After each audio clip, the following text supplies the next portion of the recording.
Now, before we start, I do want to spend a few moments talking about the importance of identity security and how it's become foundational to every organisation's cyber strategy.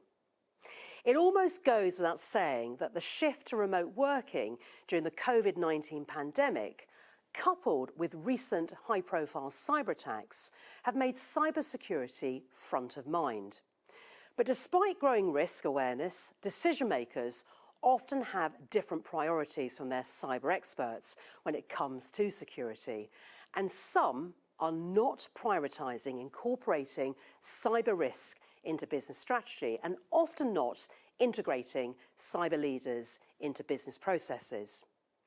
Last May, when hackers hit a major oil pipeline in the US and forced the shutdown of critical multi-regional energy infrastructure, many were shocked to see the targeted company pay almost $5 million in Bitcoin to free its systems.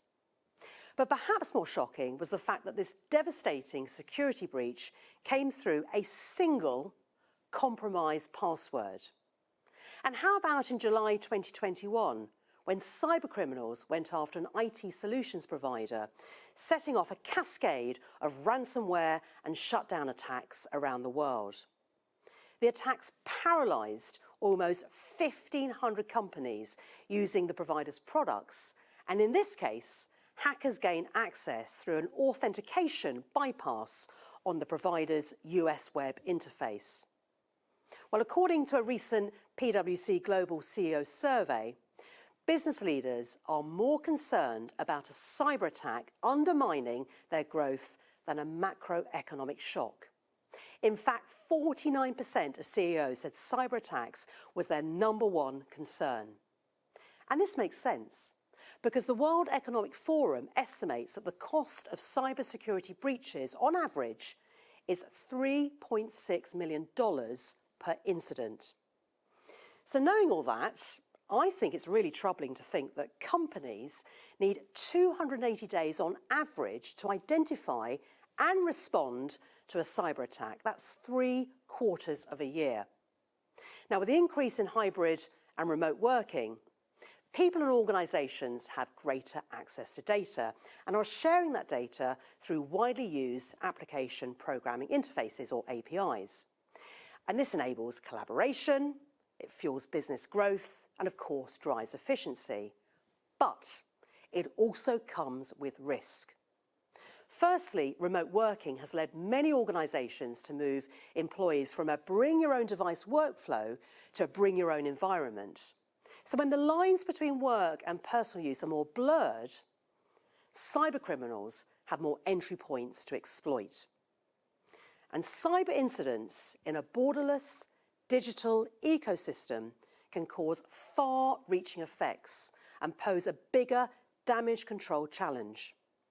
And it's often said that a chain is only as strong as its weakest link. Well, a company is only as secure as its most vulnerable contact point. Secondly, cyber attacks on organisations in the digital supply chain can impact downstream businesses too.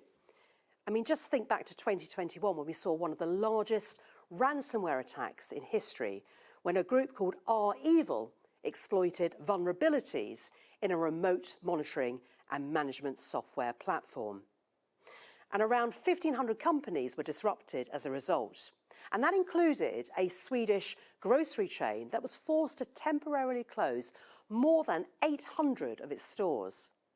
So how can enterprises maintain security while connecting the right people to the right technology? It's an incredibly complex challenge, and one that's grown beyond human capabilities in recent years, given the explosion of software as a service applications, or SaaS, also increased workforce churn, and not forgetting the advent of non-human identities.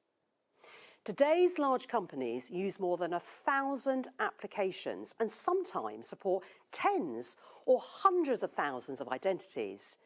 And yet many rely on labour-intensive manual processes as the primary means of securing corporate identity information. without a single view over everything, or the ability to manage access rights through automation, they are exposed to great risk.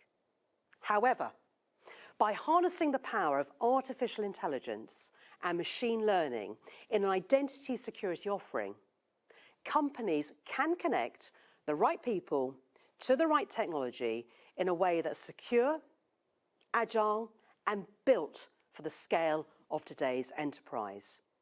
And over the next 2 hours on Identity TV, I'm going to be talking to our experts to find out more and discovering why identity is job zero and how it's fast becoming the foundation of modern cybersecurity strategies. And first up on the programme, we're going to hear about a new vision for identity from SailPoint's Director of Strategy and Standards, Mike Kaiser.